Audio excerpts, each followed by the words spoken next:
A paz do Senhor Jesus. Hoje nós vamos estudar a última lição do trimestre, a lição 13. Um Deus amoroso. Vamos lá.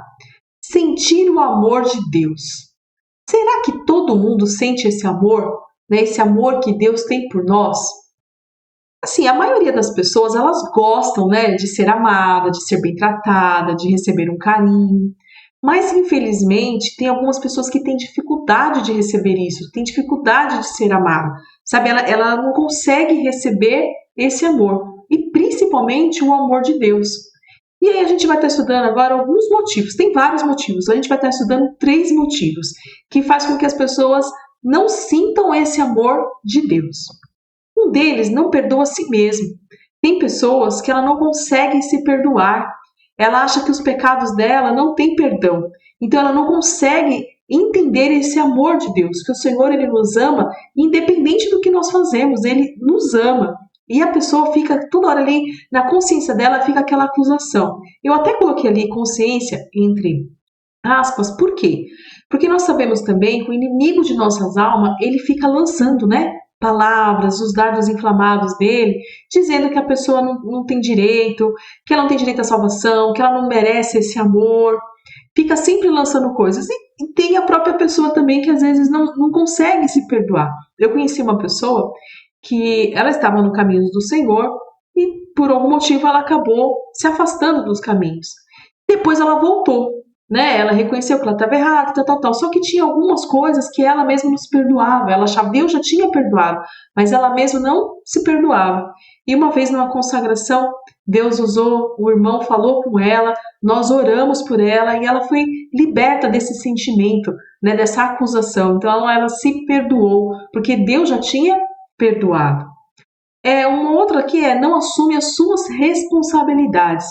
Tem pessoas que ela acusa Deus, ela põe a culpa de tudo que acontece de errado na vida dela, ela fala que Deus, porque Deus não ama, porque Deus não viu, porque Deus não guarda, porque Deus não protege, sempre coloca a culpa e não assume a responsabilidade das suas escolhas, das decisões que ela toma.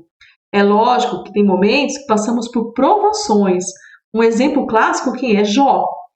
Né? Jó ele fazia a escolha correta, mas aí são situações, são coisas específicas e tem pessoas que elas reclamam de tudo, não assumem a responsabilidade, não assumem a escolha. Eu sei que algumas pessoas nascem às vezes em alguns lares, algumas situações muito difíceis, mas a postura dela, a decisão dela ser diferente, dela mudar, é dela, não é do outro. Né? Então tem que assumir as responsabilidades, parar de culpar o Senhor. E uma última aqui que a gente vai estar falando, pessoas cheias de mágoa. Tem pessoas que têm tanta mágoa, ela tem tanto ressentimento, ela cultiva tanto aquilo, a raiva, não perdoa, é tão ali amargurada, que ela se torna uma pessoa assim, difícil, e ela não confia nas pessoas, né? Ela não confia e ela não permite ser amada, né? Porque tudo ela desconfia, ela não gosta, de tanta raiva, de tanto rancor. Então, que nós venhamos ser libertos disso, né? Dessa mágoa, desse rancor, que a gente não venha deixar criar raiz em nosso coração. Então, essas são algumas coisas que impedem de sentirmos o amor de Deus. E tem outras aí, mas essa eu entendi que são as principais. Então, que nós venhamos nos perdoar, não deixar o inimigo ficar lançando coisas na nossa mente, mas que venhamos ouvir a voz do Espírito Santo, assumir as nossas responsabilidades, as nossas decisões, as nossas escolhas, né? Sempre estar orientado pela palavra de Deus, seguindo, sendo obediente à palavra, porque assim nós faremos o que? Boas escolhas e teremos o que? Um caminho de vitória. E não deixar as mágoas no nosso coração, mas que nós venhamos a amar. Vamos lá. A nossa revista, ela fala, né? Será que já provei do amor de Deus? Né? Eu até coloquei assim, nós já provamos, né? Porque eu faço parte também. Então ela traz aqui que o primeiro passo, né, para verificar se nós provamos, se nós já sentimos esse amor de Deus, é aceitar o que? O chamado dele. A princípio, provar do amor de Deus é atender o seu chamado para viver uma nova vida em Cristo Jesus. Não importa como você foi chamado. Tem gente que é chamado ali, está doente no leito de enfermidade, tem outro porque uma tristeza, uma perda, tem outro que simplesmente leu a palavra de Deus e reconheceu o poderio de Deus, a soberania, o amor dele. Não importa. O importante é o quê? Que você escute a voz de Deus, que você atenda ao quê? O chamado dele, seja uma nova criatura. O segundo, amar o próximo. né? Nós devemos amar o próximo. O amor é muito forte aqui. O Senhor sempre, a todo momento, está falando sobre o quê? Sobre o amor. Né? O segundo passo para saber se já provou do amor de Deus é amar o próximo. O próximo são todas as pessoas. Não importa se te ofendeu, se te magoou, ou mesmo outras pessoas que você ama. Às vezes não magoou você, mas magoou alguém que você gosta muito. E aí você também fica sentido. Jesus ensinou seus discípulos a amar a todos, pois ele veio para salvar o perdido pecador. Olha só esse versículo aqui, Mateus capítulo 22, versos 37 e 39. E Jesus disse-lhes: amará o Senhor teu Deus de todo o teu coração, e de toda a tua alma, e de todo o teu pensamento. Este é o primeiro grande mandamento. E o segundo, semelhante a este, é: amarás o teu próximo como a ti mesmo. Então é um mandamento, nós temos que amar o nosso próximo. E eu coloquei aqui que amar é uma decisão, é uma escolha. É um sentimento também? É um sentimento. Só que você tem que decidir, porque quando você está falando do seu inimigo, quando você está falando de alguém que te aborrece, não é por sentimento, mas sim por decisão. E uma decisão baseada em quê? Em Deus, baseada na palavra dele, nesse grande mandamento que ele falou aqui. Primeiro, nós amamos a Deus, e o segundo, amar o teu próximo como a ti mesmo. Então, escolha amar. Eu já disse em outras aulas, acho que esse trimestre eu disse, acho que em todas as aulas, ou praticamente em todas.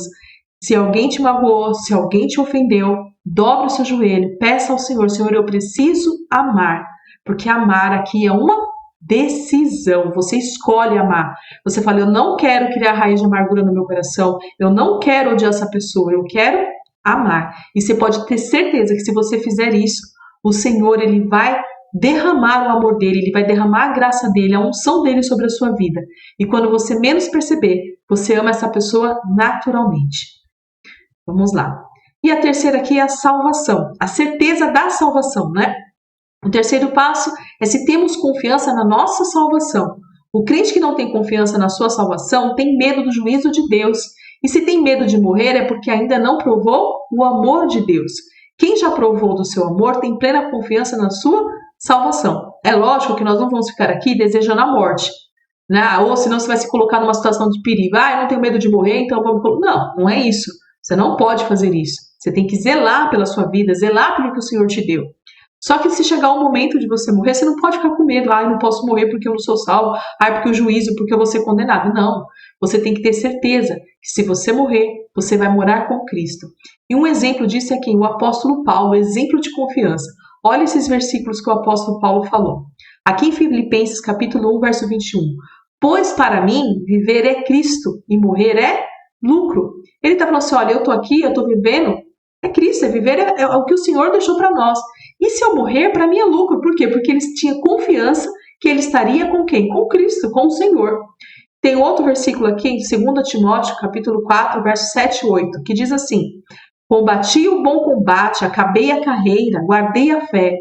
Desde agora, a coroa da justiça me está guardada, a qual o Senhor, justo juiz, me dará naquele dia, e não somente a mim, mas também a todos os que amarem a sua vinda. Perceba que ele tem certeza da salvação dele, porque ele fala assim: olha, eu combati o bom combate. Ele estava aqui na terra, trabalhando para o Senhor, combatendo, vivendo o máximo que ele podia, falando do evangelho do Senhor, e ele guardou a fé.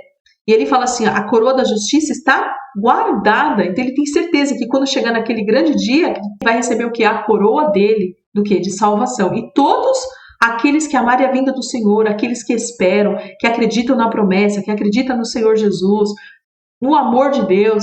Então a confiança de Paulo, né, na salvação dele, em Cristo Jesus. Vamos lá. O amor de Deus, ele é infinito, né? O amor dele é ilimitado. Porém, o nosso, do ser humano, é o que? Limitado. O nosso amor é uma caixinha ali, né? Para a gente ampliar ele é somente por Deus mesmo, a gente orando, pedindo para o Espírito Santo, pedindo para Jesus derramar a graça, o amor. Tanto é que quando a gente se decepciona com alguém que você amava, que você tinha uma convivência, que você confiava, o que acontece? Quando você se decepciona com essa pessoa, qual é a nossa primeira atitude? A gente se afastar, a gente não quer nem ver essa pessoa, a gente não quer nem ouvir o nome dela, né? Porque o nosso amor é limitado. A gente só vai melhorar se nós orarmos, pedirmos ao Senhor a graça, a misericórdia.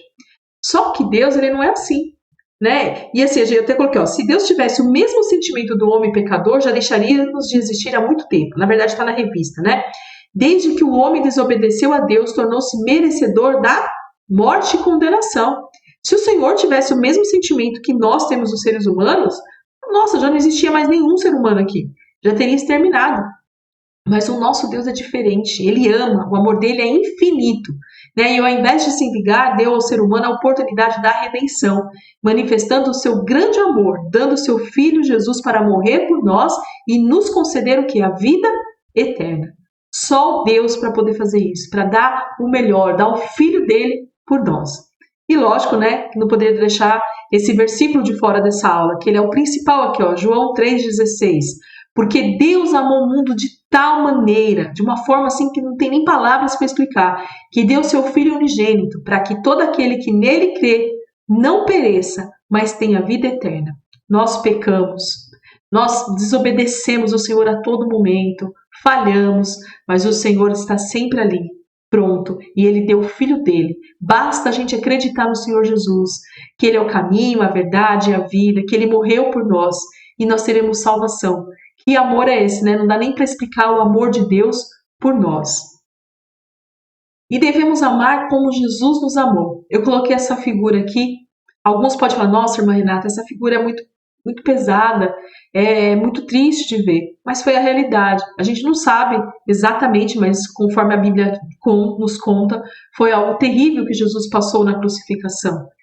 E ele ali na cruz, com todo esse sofrimento, sem pecar, sem ter cometido nenhum erro, nada, o Senhor não fez nada de errado, ao contrário, Jesus amou o povo, Jesus ensinou o povo, né? Mas ele foi crucificado, as pessoas zombavam dele. Mas olha o que Jesus disse, né? E dizia Jesus: Pai, perdoa-lhes, porque não sabem o que fazem. E repartindo as suas vestes, lançaram sortes. Ele lá na cruz, ele falava para o Pai: Pai, perdoa, porque eles não sabem o que estão fazendo. E o povo estava olhando, e também os príncipes zombavam, né? Tirava sarro de Jesus, dizendo aos outros: salvou-se a si mesmo, e se este é o Cristo escolhido de Deus? E também os soldados escarneciam, chegando-se a ele e apresentando-lhe vinagre, e dizendo: se tu és o rei dos judeus, salva-te a ti mesmo. Então as pessoas estavam zombando, os soldados, os príncipes, as pessoas falando, e Jesus orando a Deus, pedindo o quê? Que perdoassem, porque não sabia. Ele falou assim: olha, Pai, perdoa, porque eles não sabem o que estão fazendo, eles não têm noção do que estão fazendo. Aqui também é demonstrado que o grande amor de Jesus por nós. Será que nós aguentaríamos tudo isso?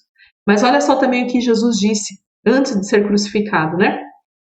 Está lá em Mateus capítulo 5, do verso 43 ao 44. Ouviste que foi dito: amarás o teu próximo e aborrecerás o teu inimigo. Eu, porém, vos digo: amai a vossos inimigos, bendizei os que vos maldizem, fazei bem aos que vos odeiam, e orai pelos que vos maltratam e vos perseguem. Então, isso é que o Senhor Jesus espera de nós, espera de mim, espera de você. Veja bem, amai os vossos inimigos. Amar os amigos é muito fácil. É facinho amar os seus amigos, né? Vocês se dão bem, compartilham as coisas. Nossa, é maravilhoso. Mas amar o inimigo é complicado. E ele fala assim, ó, aquele que fala mal de você, sabe o que você vai fazer? Você vai falar bem dele. Ele tá falando, tá apontando o dedo para você, mas você vai fazer o quê? Você vai falar bem. Aí ele fala assim, ó, fazei bem aos que vos odeiam. As pessoas estão fazendo mal para você. Estão ali perturbando a tua vida, tá colocando pedra de tropeço, mas você vai fazer o quê? O bem por essas pessoas. E ainda vai orar por aqueles que te maltratam e te perseguem. A pessoa tá te perseguindo, tá ali a todo momento, e você tá fazendo o quê? Você tá orando, você tá desejando o bem, você tá querendo que o Senhor seja na vida dela, que seja salvo, que seja liberto. É isso que o Senhor espera de nós. E aqui, chegando ao nosso final, né, na conclusão, diz assim, essa aqui é a conclusão da nossa revista: que possamos confiar no infinito amor de Deus que nos salva da condenação eterna. Este mesmo amor deve ser a força que nos motiva a amar o próximo, a perdoá-lo e ajudá-lo sem esperar nada em troca. Quem tem o amor de Deus sabe que a recompensa vem do Senhor. Aqui eu quero frisar, ó, sem receber nada em troca. Tem gente que finge que ama, né? porque ele está querendo amar, mas sempre pensando em algo em troca, está querendo se promover, quer aparecer. Mas o amor verdadeiro não é assim, ele não deseja nada em troca, ele ama, simplesmente como o Senhor nos ensina. Amém? Nós terminamos a nossa aula por aqui. Que Deus os abençoe e tenha uma ótima semana.